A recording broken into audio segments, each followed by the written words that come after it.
A deaf woman sold into servitude discovers her true worth when a mysterious rancher sees past her silence to the burning passion within. The auction block stood weathered and stained beneath the merciless Arizona sun, its wooden surface scarred by decades of human commerce. Dust motes danced in the shimmering heat as boots shuffled against packed earth, and the acrid smell of unwashed bodies mixed with the metallic tang of desperation. Elena Vasquez pressed her bare feet against the splintered wood, feeling the vibrations travel up through her bones, the only way she could sense the restless crowd below. Her dark hair hung in tangled waves around a face that might have been beautiful, if not for the hollow resignation in her brown eyes.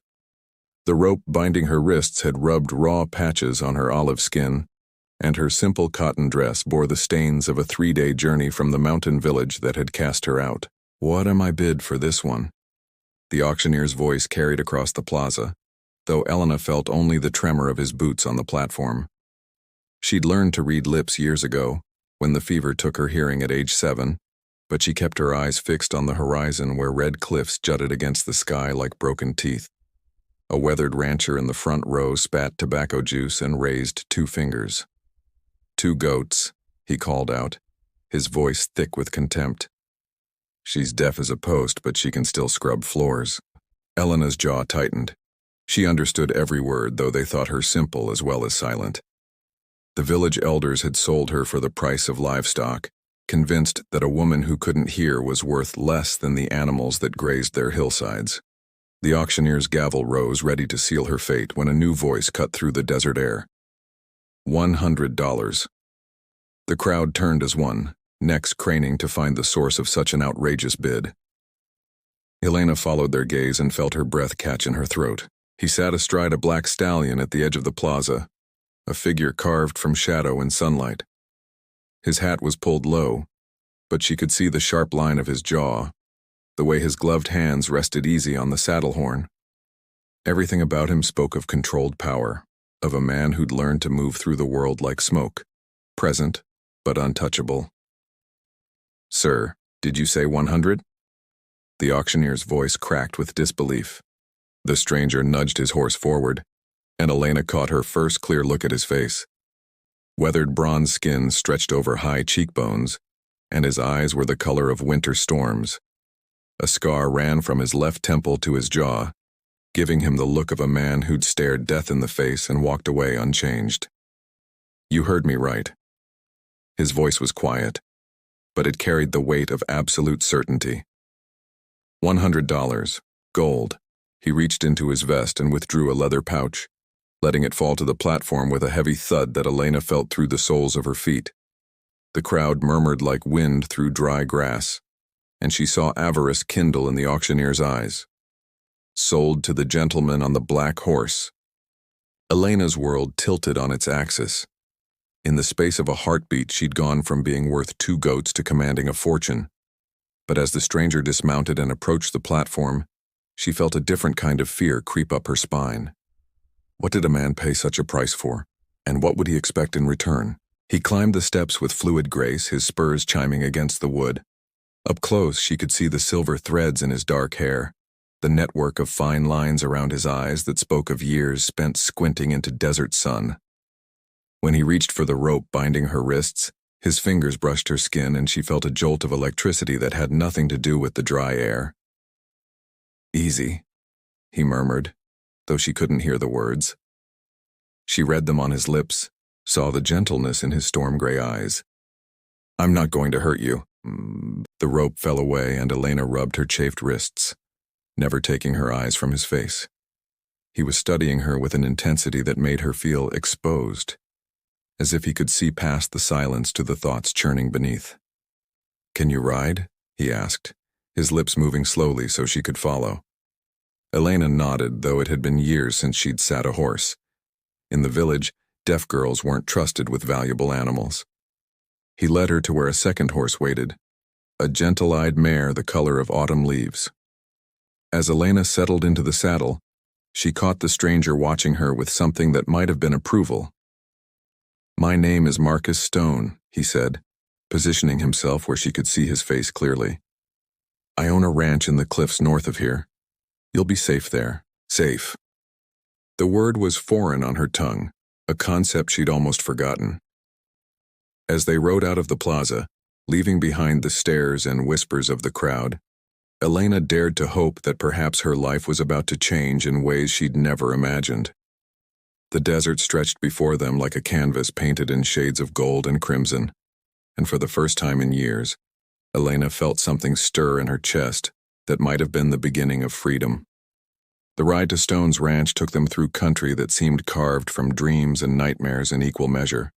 Red sandstone formations rose like ancient cathedrals, their surfaces painted with petroglyphs that spoke of peoples long vanished. Elena found herself studying Marcus from the corner of her eye, noting the way he sat his horse with unconscious grace, how his gaze constantly swept the horizon, as if watching for threats that never materialized.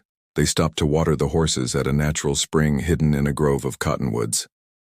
The sound of running water was lost to Elena, but she could feel its coolness on her skin, see the way it caught the light like scattered diamonds.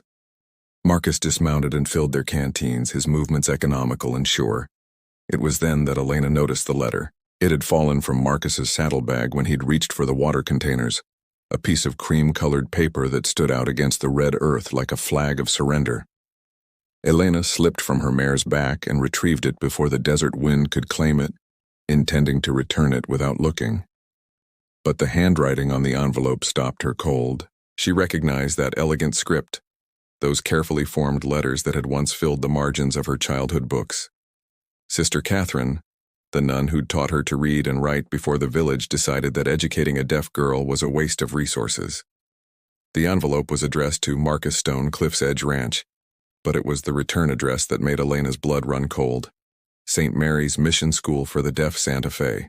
Marcus appeared at her shoulder and she felt the heat of his body, the subtle shift in air pressure that told her he was close.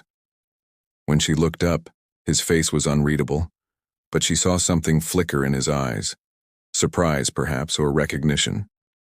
"You can read," he said. And it wasn't a question. Elena nodded, still clutching the letter. She pointed to herself, then to the return address, her fingers moving in the sign language that Sister Catherine had taught her in secret. Marcus's eyes widened. His hands moved in response, fingers forming shapes that Elena recognized with a shock of joy so pure it nearly brought her to her knees. "You know the signs," he said with his hands, his face transformed by something that might have been wonder. Elena's own hands trembled as she replied, "Sister Catherine taught me. But how do you—" "My daughter," Marcus signed, his movements suddenly stiff with old pain. "She was born deaf. I learned for her, was." Past tense. Elena felt her heart clench with sympathy, understanding now the shadows that lived behind his eyes. She handed him the letter, but he shook his head. "It's about you," he signed. "Sister Catherine wrote to tell me about a girl from the mountain villages, a girl who was brilliant, who could have been anything if the world had given her a chance." Elena stared at him, pieces of a puzzle she hadn't known existed suddenly clicking into place. "You came looking for me?" "I came looking for someone who deserved better than what life had given her." Marcus's hands moved with growing confidence, as if the familiar motions were awakening something long dormant. "Someone who reminded me that there are still good things worth fighting for in this world." The desert wind stirred the cottonwood leaves above them, and Elena felt the vibrations through her feet, a rhythm like a heartbeat. For the first time since the fever took her hearing, she didn't feel broken. She felt seen. But questions multiplied in her mind like desert flowers after rain. Why had Sister Catherine written about her? How had Marcus known where to find her? And what had happened to his daughter, the child who'd taught him to speak with his hands? As they remounted and continued toward the cliffs, Elena found herself studying the man who'd bought her freedom with such casual wealth. Marcus Stone was more than he appeared. That much was certain. But whether he was her salvation or something more dangerous remained to be seen. The red cliffs loomed larger with each mile, their faces scarred by wind and time. And somewhere in their shadows waited answers that would change everything Elena thought she knew about her past, her present, and the fire that burned in her soul. Cliff's Edge Ranch clung to the mountainside like a bird's nest built by giants. The main house was constructed of local sandstone, its walls the same red gold as the cliffs that sheltered it. Corrals and outbuildings spread across natural terraces, connected by paths that seemed to follow the contours of the rock itself. It was beautiful in a wild, untamed way that made Elena's chest tight with emotions she couldn't name. But it was the silence that struck her most profoundly. Not the absence of sound that was her constant companion, but the quality of stillness that hung over the place like morning mist. No workers moved between the buildings, no cattle lowed in the pastures. The ranch felt abandoned, as if life had simply stopped. Marcus helped her down from her horse, his hands lingering on her waist a moment longer than necessary. When she looked up at him, she saw something raw and vulnerable in his expression, quickly hidden behind his usual mask of control. "Welcome home," he signed, but the words seemed to cost him something. Elena followed him toward the main house, her bare feet silent on the flagstone path. The front door was carved with intricate patterns, roses and vines that spoke of a woman's touch. Marcus paused before opening it, his hand resting on the brass handle as if gathering courage. The interior took Elena's breath away. Sunlight streamed through tall windows, illuminating rooms that had been decorated with obvious love and care. Rich fabrics in jewel tones, furniture that spoke of comfort rather than ostentation, and everywhere, small touches that revealed the presence of a child. A wooden horse on the mantelpiece, books scattered on low tables, a small rocking chair positioned to catch the afternoon light. But dust motes danced in the golden air, and Elena could see the fine layer of neglect that spoke of months, perhaps years, of solitude.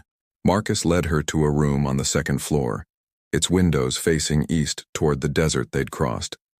The bed was made with military precision, and fresh wild flowers sat in a vase on the dresser, the only sign that he'd prepared for her arrival. "This was Sarah's room," he signed, his movements careful and controlled. "My daughter. She would have been about your age now." Helena felt the weight of grief in those words, the careful way he spoke of the child in past tense. She moved to the window, looking out at the vast expanse of desert and sky, and felt the presence of the girl who'd once stood in this same spot. On the windowsill, almost hidden behind the curtain, Elena found a small wooden box. Her fingers traced its surface, feeling the intricate carvings that covered every inch. When she opened it, her breath caught. Inside lay a collection of treasures that could only have belonged to a child. Smooth stones, pressed flowers, a bird's feather, and beneath it all, a leather-bound journal. Elena lifted the book with reverent hands, feeling the weight of secrets it contained. The first page bore an inscription in a child's careful handwriting. "Sarah Stone, age 12. My secret thoughts." Elena looked up to find Marcus watching her from the doorway, his face a mask of barely controlled emotion. She held up the journal, raising her eyebrows in a silent question. "She wrote everything down," he signed, his movements sharp with old pain. "Every thought, every dream, every fear. After we lost her, I couldn't bear to read it. But maybe—" He trailed off, but Elena understood. Maybe it was time. Maybe the words of a lost daughter could finally bridge the silence that had consumed this house. Elena opened the journal to a random page and felt her heart stop. The entry was dated 3 years ago, written in the same careful script. "Papa is teaching me more signs today. He says there's a girl in the mountain villages who talks with her hands like me. Her name is Elena, and Sister Catherine says she's the smartest student she's ever had. I want to meet her someday. I want to tell her that being different doesn't mean being broken." Elena's hands shook as she turned the page, finding entry after entry about the mysterious girl in the mountains. Sarah had been fascinated by the idea of another deaf child, had begged her father to bring Elena to the ranch for a visit. "She knew about me," Elena signed, her movements clumsy with emotion. Marcus nodded, his eyes bright with unshed tears. "She made me promise to find you if anything ever happened to her. She said you'd understand what it was like to live in a world that couldn't hear your voice." Elena felt pieces of the puzzle clicking into place, but new questions arose with each revelation. How had Sarah learned about her? Why had Marcus waited 3 years to honor his daughter's wish? And what had happened to the bright, curious girl whose words filled these pages? As if reading her thoughts, Marcus moved to stand beside her at the window. His reflection in the glass looked older, more fragile than the man who'd commanded such authority at the auction. "She died of pneumonia that winter," he signed, his hands moving like autumn leaves in a dying wind. "I was away on business, and by the time I got back..." He stopped, unable to finish. Elena reached out without thinking, her fingers covering his. The contact sent electricity up her arm, but more than that, it seemed to anchor him to the present moment. "She wanted me to live," Marcus continued, his signs growing stronger. "Wanted me to find joy again, to fill this house with laughter instead of silence. But I couldn't. Until I saw you on that auction block. Until I remembered what she'd made me promise." Elena felt tears on her cheeks, salt tracks that spoke of grief shared and understood. In Sarah's journal, she'd found not just the story of a lonely child, but the key to understanding the man who'd saved her. Marcus Stone wasn't just a wealthy rancher with a mysterious past. He was a father still trying to honor his daughter's final wish. But as Elena looked out at the desert stretching toward the horizon, she couldn't shake the feeling that there were still secrets hidden in the shadows of Cliff's Edge Ranch.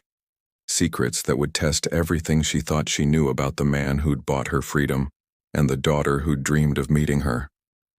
The sun was setting behind the cliffs, painting the sky in shades of fire and gold. And in that dying light, Elena began to understand that her story was just beginning. The morning sun had barely crested the eastern peaks when the riders appeared on the horizon, a dark line against the golden desert that grew larger and more ominous with each passing moment. Elena felt their approach through the vibrations in the ranch house floor, the subtle tremor that spoke of many horses moving at speed. She found Marcus in the kitchen, preparing coffee with the methodical precision of a man accustomed to solitude. When she touched his shoulder, he looked up and she pointed toward the window where dust clouds marked the rider's progress. Marcus's face went hard as granite. He moved to the gun cabinet, withdrawing a Winchester rifle with practiced ease. The transformation was startling. Gone was the gentleman who'd spoken of his daughter with such tenderness, replaced by someone who'd clearly faced violence before and survived. "Stay inside," he signed, his movements sharp with urgency. "No matter what happens, don't come out until I tell you." Elena shook her head, her own hands moving in emphatic denial. "I won't hide while you face danger alone. You don't understand," Marcus signed, his eyes already tracking the approaching riders. "These aren't ordinary visitors." The riders crested the final ridge and thundered into the ranch yard. 6 men in dusty clothes, their faces hard with the kind of authority that came from badges and guns. At their head rode a man Elena recognized with a chill of fear that went bone deep. Sheriff Tom Briggs, the man who'd overseen her sale at the auction, who'd pocketed his percentage of the transaction with the casual indifference of someone accustomed to trading in human misery. His star caught the morning light as he dismounted, his pale eyes scanning the ranch buildings with predatory interest. Marcus stepped onto the front porch, the Winchester held casually but ready. Elena positioned herself at the window where she could read lips, her heart hammering against her ribs like a caged bird. "Sheriff Briggs," Marcus said, his voice carrying the careful neutrality of a man walking on thin ice. "What brings you to my ranch?" Briggs spat tobacco juice into the dust, his smile cold as winter wind. "Got some questions about that girl you bought yesterday, Stone. Seems there's been some irregularities in the paperwork." "What kind of irregularities?" "The kind that suggest you might not have legal claim to your purchase." Briggs's hand rested on his gun butt, a casual threat that wasn't casual at all. "See, turns out the village elders who sold her didn't have proper authority. Girl's got family back in Mexico and they're claiming she was stolen." Elena's blood turned to ice water. She knew it was a lie. Her family had died in the cholera outbreak that had left her orphaned and dependent on the village's grudging charity. But she also knew that truth was a luxury that men like Briggs rarely bothered with. Marcus's grip tightened on his rifle. "I paid fair price at a legal auction. You were there, Sheriff. You saw the transaction." "Funny thing about legal," Briggs drawled. dismounting with deliberate slowness. "It's all about interpretation. And my interpretation is that you're harboring stolen property." Elena saw the trap closing around them, understood with crystal clarity what was happening. Briggs had realized that Marcus had paid far more than a deaf servant was worth, had put together the pieces and concluded that there was profit to be made in the confusion. "What do you want, Briggs?" Marcus's voice had gone deadly quiet. "Well, now that's the beauty of the situation." Briggs's smile was all teeth and no warmth. "Turns out the girl's family is willing to pay a substantial reward for her return. $500 to be exact. Of course, there'd be a finder's fee for the law and compensation for the inconvenience." Elena felt sick. She was being sold again, this time to imaginary relatives who would probably turn out to be brothel owners or worse. The cycle of exploitation would continue, and Marcus would be powerless to stop it without breaking the law himself. But Marcus Stone, she was beginning to realize, was not a man who let the law dictate his conscience. "I see," Marcus said, his tone conversational. "And if I refuse to hand her over, then I'd have to arrest you for harboring stolen property. Might have to search this place real thorough-like, make sure you're not hiding anything else that doesn't belong to you." Briggs's eyes glittered with avarice. "Heard tell you've got quite a collection of valuables up here. Shame if something were to go missing during the search." Elena saw Marcus's jaw clench, saw the way his knuckles went white on the rifle stock. She also saw something else, a calculation in his storm-gray eyes, the look of a man weighing odds and finding them acceptable. "Sheriff," Marcus said slowly, "I think there's something you should know about me." "What's that, Stone?" Marcus's smile was sharp as a blade. "I don't negotiate with thieves." The words hung in the desert air like smoke from a gun barrel. Elena saw Briggs's face flush red, saw his hand move toward his weapon. The other deputies shifted in their saddles, suddenly alert to the change in atmosphere. "You calling me a thief?" Briggs snarled. "I'm calling you exactly what you are," Marcus replied, his voice carrying the weight of absolute certainty. "A corrupt lawman who sees a profit opportunity and thinks he can intimidate an honest citizen into paying tribute." Elena's heart stopped as she saw Briggs's hand close on his gun butt. The sheriff was going to draw, was going to try to kill Marcus where he stood. She had to do something, had to. The sound of approaching hoofbeats made everyone freeze. A new rider was cresting the ridge, moving at a steady lope that spoke of official business. As the figure drew closer, Elena saw the silver star on his vest, the bearing of a man accustomed to command. Federal Marshal Jake Harrison dismounted with fluid grace, his pale eyes taking in the scene with the practiced assessment of someone who'd walked into similar situations before. Elena had heard of Harrison, a legend in the territory, a man who'd cleaned up 3 counties and left a trail of dead outlaws in his wake. "Sheriff Briggs," Harrison said, his voice carrying the authority of the federal government. "Interesting place to find you." Briggs's face had gone pale beneath his tan. "Marshal Harrison, didn't expect to see you in these parts." "I'll bet you didn't." Harrison's smile was cold as mountain snow. "Especially considering the warrant I've got in my saddlebags with your name on it."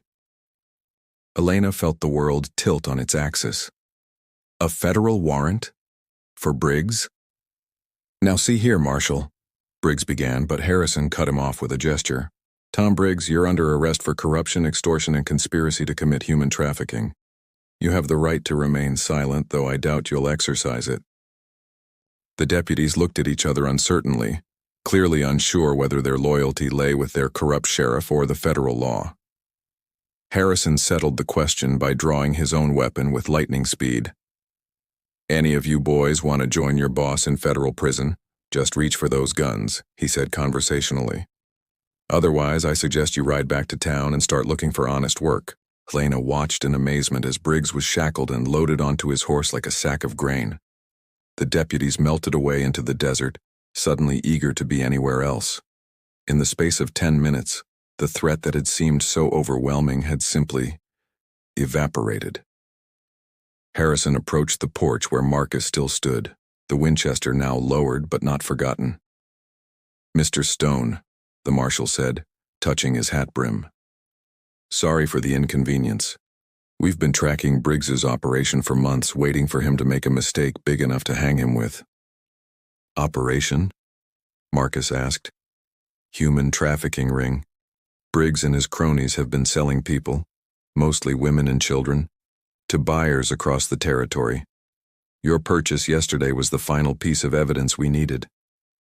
Elena felt the pieces clicking into place, understanding finally dawning. Marcus hadn't just saved her from servitude, he'd helped expose a criminal conspiracy that had destroyed countless lives. But as Harrison rode away with his prisoner, Elena couldn't shake the feeling that they'd won only the first battle in a longer war. Men like Briggs didn't operate in isolation, and somewhere in the shadows, other predators were already moving to fill the void he'd left behind. The sun climbed higher, painting the desert in shades of gold and crimson. And in the growing heat, Elena began to understand that her freedom had come at a price that others would soon demand payment for. The hidden room lay behind a false wall in Marcus's study, revealed only when Elena had accidentally triggered the mechanism while dusting the bookshelf. The leather-bound volumes had swung inward on silent hinges, exposing a space that seemed to exist outside of time itself. Elena stood in the doorway, her heart hammering as she took in the contents of Marcus Stone's secret sanctuary. The walls were lined with photographs, dozens of them, showing children of various ages, all bearing the unmistakable signs of deafness.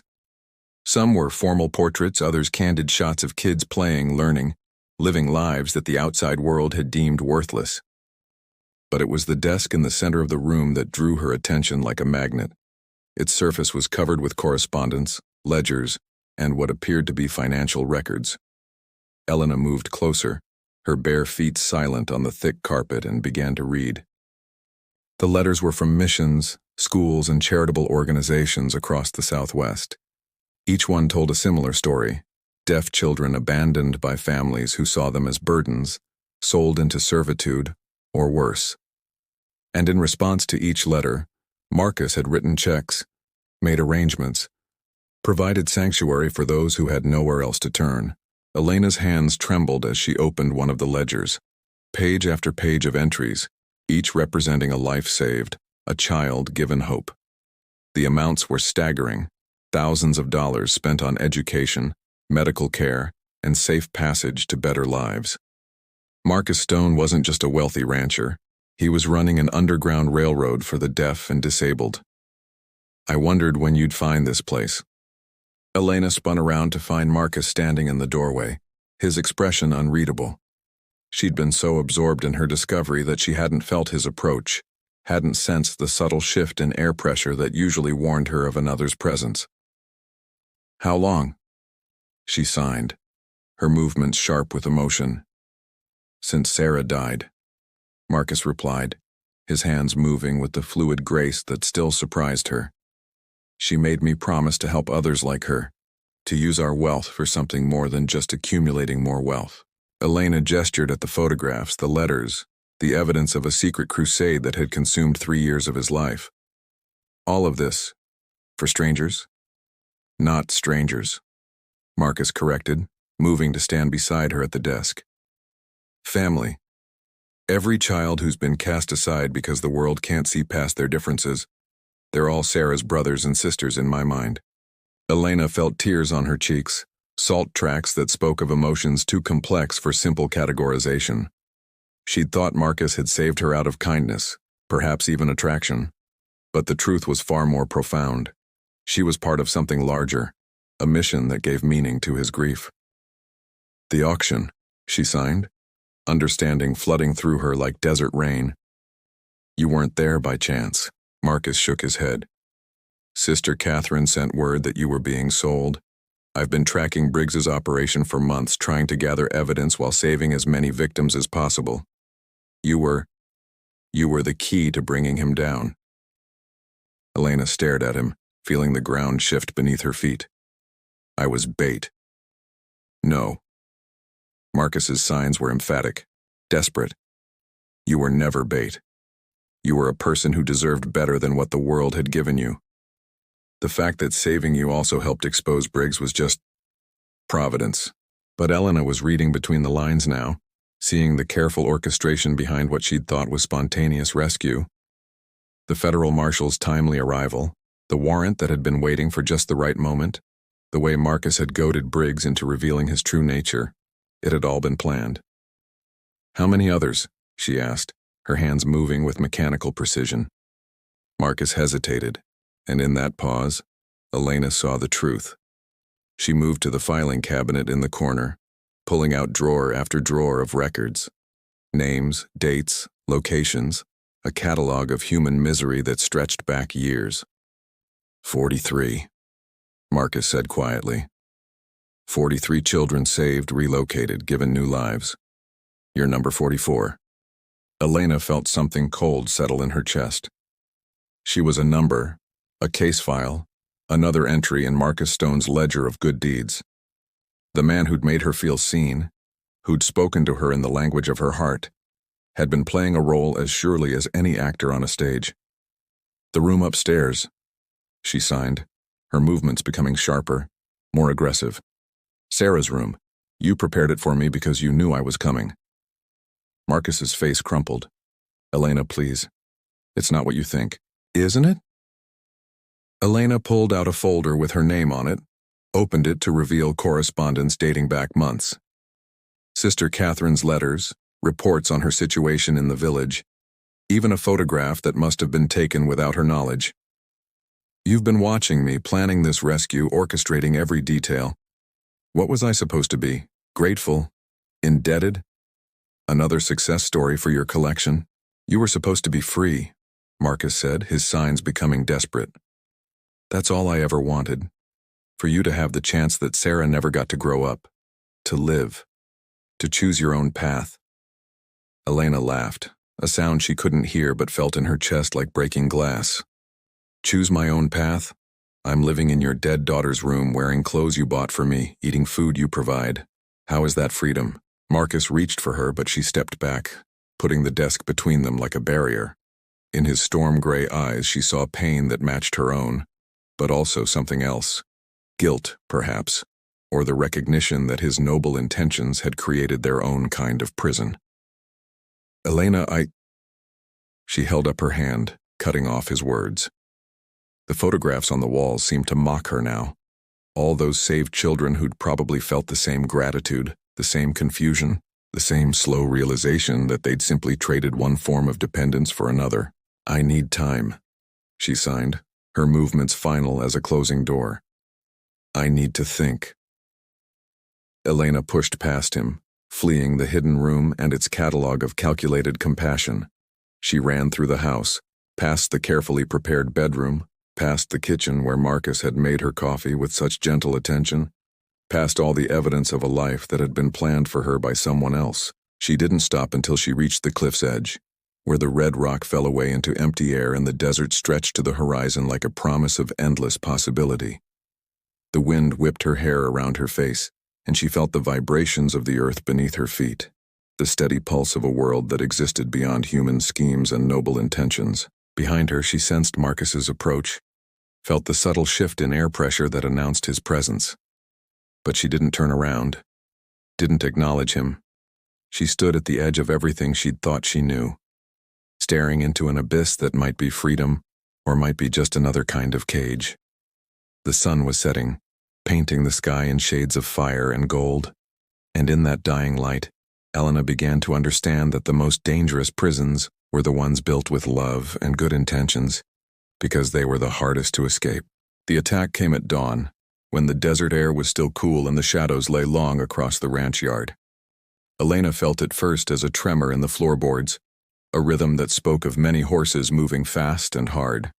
She rolled from her bed in Sarah's room, her bare feet hitting the cold stone floor as she moved to the window. What she saw made her blood turn to ice. At least 20 riders were surrounding the ranch, their faces hidden behind bandanas, their weapons glinting in the early light. These weren't lawmen or federal marshals. These were the kind of men who operated in the spaces between civilization and chaos, predators who'd learned that the removal of Sheriff Briggs had created opportunities for those bold enough to seize them. Elena ran for Marcus's room, her heart hammering against her ribs like a caged bird. She found him already awake, already reaching for the Winchester that never seemed far from his side. When he saw her face, His expression went hard as granite.